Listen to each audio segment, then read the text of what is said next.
It's Jason Prigge for the Coolest Coast. I just wanted to do a quick shout out to all of our supporters out there, all of our wonderful sponsors, and everybody who's watching this right now. You've been probably used to my wife Tina doing the library Coolest Coast episodes that we do, Coffee on the Coast, every Wednesday, and this is also a library one. I usually let Tina do those because she's the smarter of the two, and she loves to read. I love to read as well. She's got a special passion. But today, we're going to talk about one of the things that I care about the most, and I'm going to bring on a very special guest. Here he comes, drum roll. It's my friend, Jason Latva. So you're dealing with two Jasons today, people. Jason Latva is the Manitowoc County Drug Court Coordinator. And Jason, how's it going today? It's going great, Jason. I really appreciate the opportunity to be on your show. We have to have nicknames for each other because we call each other Jason. That's funny. So we are promoting a library program that you're going to be facilitating at our Manitowoc Public Library about drug court. I'm just going to bring this up really quick and give people the basic information of what we're talking about here. Jason, do you kind of want to tell a little bit about what this program is? Yeah, absolutely. It came from the League of Women Voters, which is a fantastic organization that's been super supportive of the drug court since we've came into the community. Every year I give a year-end report to the county board, city council, just kind of letting them know what our numbers are looking like, things we've accomplished, things like that. The three-year report has some importance to it because our numbers are starting to get some validity to them. The sample size is getting up there. We can start taking a look at trends and saying, okay, we can probably expect these type of results.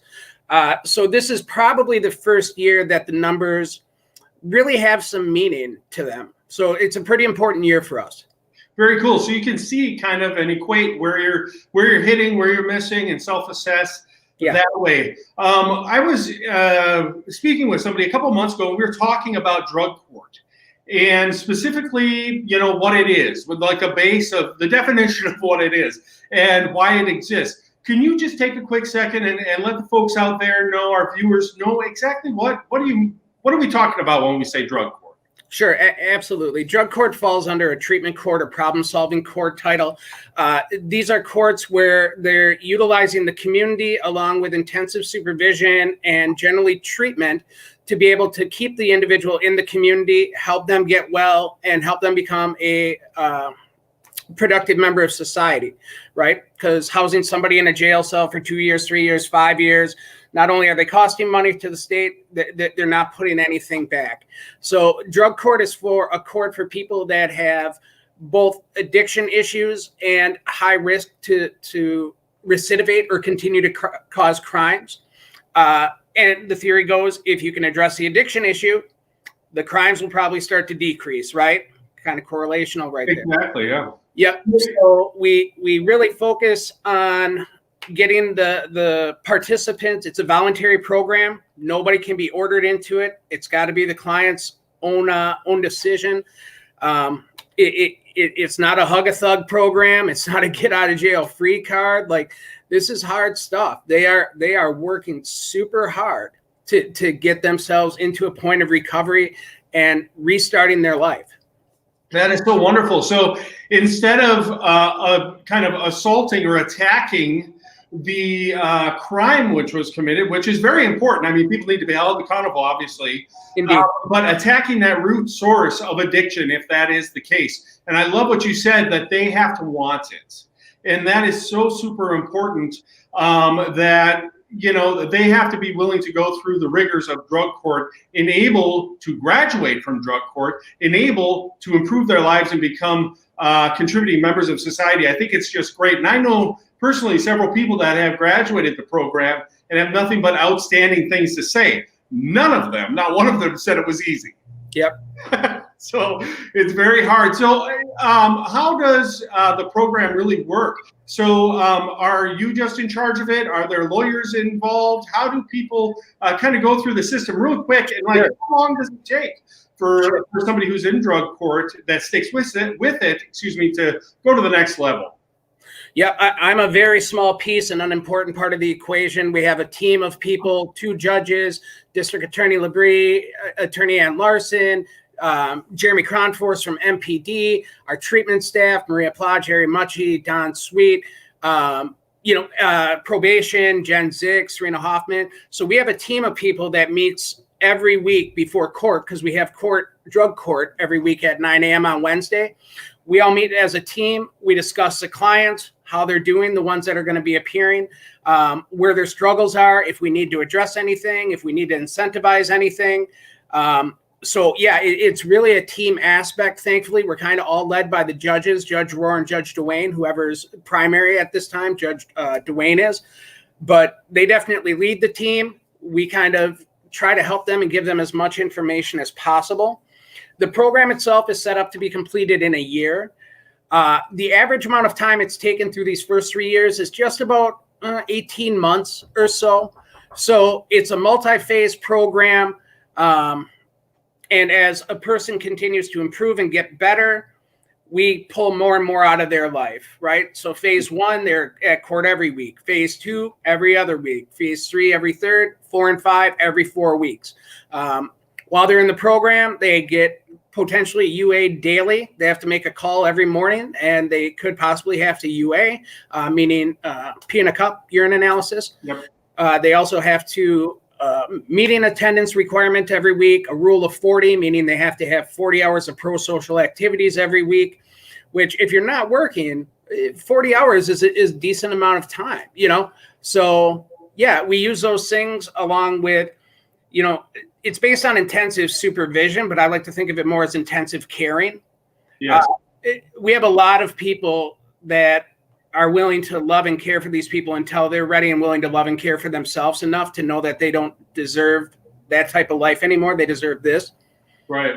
It's amazing that you say that. We really do have, and I know this from experience, an amazing recovery program amazing recovery programs in Manitowoc County, from CORE to the Lighthouse to you guys, all working in concert. I just wanted to iterate kind of the cooperation that you have with those organizations as well, because drug court's not going to solve the problem, right?